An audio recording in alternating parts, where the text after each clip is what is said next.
Hey guys, welcome back to Foxes Abroad. And this episode, I'm bringing you the real start of John's Clevor stroker build.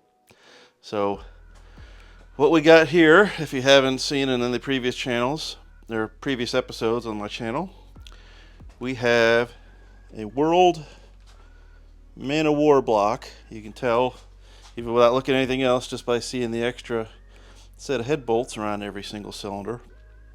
So this is a 9.2 deck Cleveland deck height block that John in the past had this stroker kit in a stock block that we never ran. We assembled it like 10 plus years ago, through life and divorce and moves and things like that. At least he kept a hold of it, and when we were starting to build a plan for a new engine for his car, even the stock block was kind of questionable based on the horsepower levels that he was after.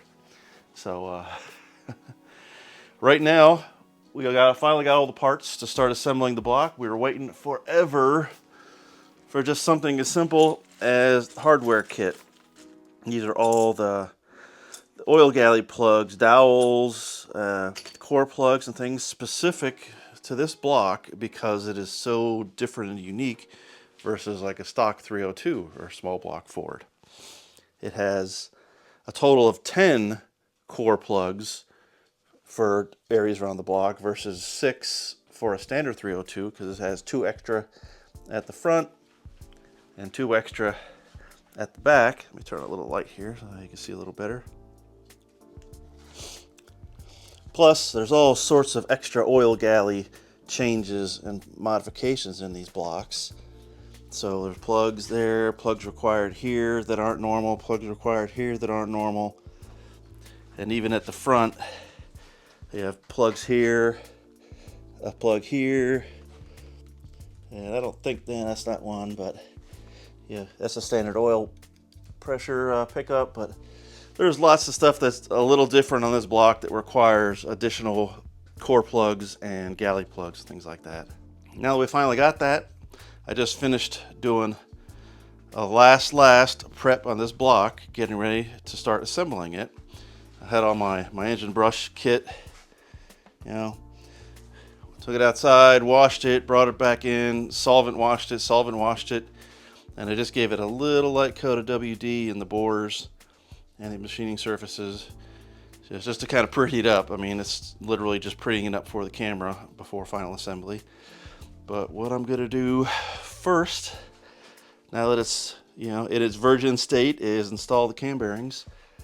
I've already done a lot of preliminary measurements and things like that, so we got a nice set of Durabond coated cam bearings to go in this block, high performance. So get that bearing stabbed in, get all the plugs and that in here, and we'll see about setting the crank in. The rods and pistons and everything have been cleaned up already. They're in that other tote. Just a lot of cleaning, guys, and a lot of things you got to do. This just takes all the time. And when you start an engine build off, and you want to do it right, so follow along, and I'll bring you back in when I think this portion here, kind of the bare builder block, is assembled and ready for the next step. All right, here's with the cam bearings installed. It's interesting if this is the first set of coated cam bearings that I've ever put in. I mean, this is just regular guys playing with like high-end race stuff here now. And me, John, and Pete, we've never gone to this level of engine building stuff before. We're all middle-aged men. You finally get a little bit of money in life, and you start playing with some toys on a different level than you used to, and it's just different, but it's kind of fun playing with new things. But they went in just fine. There's a little less margin for error because inside the top of the cam bearing is a little hole for the oil to get through down to the camshaft, but instead of like a big wide slot, so there's a lot less margin for error.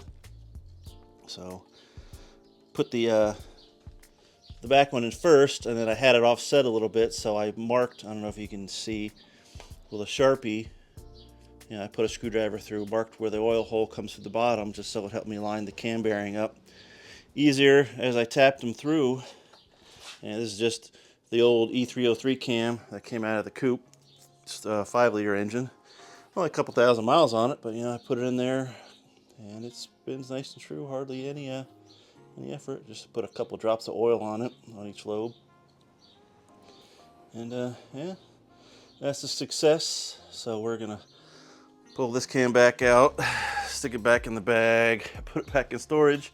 So when John gets his real bump stick, I have no worries about it going straight in and not having like a cocked cam bearing or something like that binding up the works. So all these galley plugs, sorry for the mess, are next, and stick with me. All right, well here it is, all wrapped up, all the core plugs. I'll use a gasket shellac for sealant on the core plugs, and Teflon liquid thread sealant on all the galley plugs, and they're in there as tight as I can get them by hand. You don't want to over tighten them or anything like that, and you don't want them loose. So you just learn over years how tight to make things. So next step is to flip this over. I mean, don't ask me how I well, this block is damn heavy. So I got it to the ground. I put some cardboard down, put on my heavy work gloves. My daughter came in here to help me get the engine stand out while I lowered it down. Put in the rear plugs, and that's how I did the rear cam bearing as well, and got it all back together. And then lifted it back up, and she's quick, jammed the lower part of the engine stand on there. So yeah, don't do what I do, because yeah, I'm about 245 pounds. That was about as much as I had in me to get this thing back up in the air and back on the stand. So you can hurt yourself, but yeah, just don't do what I do. But I did it. So, all right, time to get some bearings cleaned up in the box. Get the crank cleaned up, and lay those in and see how it goes. And just like that, guys, it's been another day and another delay in the development of the assembly of one of our engines. So put it together, crank went in there lovely, all the clearance is spec'd out. I mean, it's turns super nice and smooth. All that's in there is the kind of the ultra slick bearing guard lube, just the red stuff you put on there just to keep it sticky and oily throughout the assembly process. But the problem over here, if you can see, is the rings. So just went in there to check it, and because engine was assembled, not this particular engine, and this stroker kit in another 20 thou over block was assembled well over 10 years ago by myself and John, and I don't know what happened or what went wrong, if there's just differences somewhere, but these piston rings got gapped way too big. See, the average top gap is like well in the mid 50s, mid to low 50s. Even the second ring gap is pretty much in the 30s. So what it should be, I did the math for a 20,000th over bore. We can read this, multiplied by 0.004 for total seal rings, gives you this number, 0.016 and change.